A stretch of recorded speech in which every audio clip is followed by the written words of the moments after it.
Finally మేమైతే మెరీనా బీచ్ని సన్సెట్ని చూసేసామన్నమాట. ఇంకా మాకైతే ఎక్కువ టైం లేదు, వెంటనే బస్ అయితే క్యాచ్ చేయాలి, ఎందుకంటే ట్రైన్ టికెట్స్ వెయిటింగ్ లిస్ట్లో పడిపోయి క్యాన్సిల్ అయిపోయినాయి. ఇంకా నేనైతే చెన్నై స్వీట్ కార్న్ కూడా ట్రై చేశాను, అది కూడా చాలా టేస్టీగా ఏం లేదు, అది కూడా ఓకే ఉండే.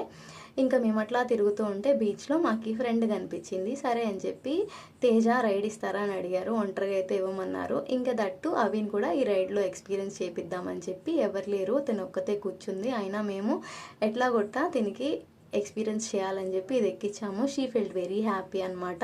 అండ్ దట్టు ఇది ఎలక్ట్రిక్ది కాదు, సో మేమిద్దరం ఇబ్బంది పడకుండా తనకైతే ఇది ఒకటి గుర్తుండిపోవాలని చెప్పి ఇలా ఎక్కించాము. అండ్ దెన్ లుక్, ఈ ఫ్యామిలీ చూడండి ఎంత ఎంజాయ్ చేస్తున్నారో. మీకు ఇలా ఫ్యామిలీతో టైం స్పెండ్ చేయడం ఇష్టమా?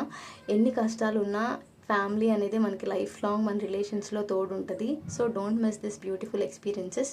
ఇలాంటి మరిన్ని వీడియోస్ కోసం నా ఛానల్ని సబ్స్క్రైబ్ చేసుకోండి. Follow for more. బాయ్.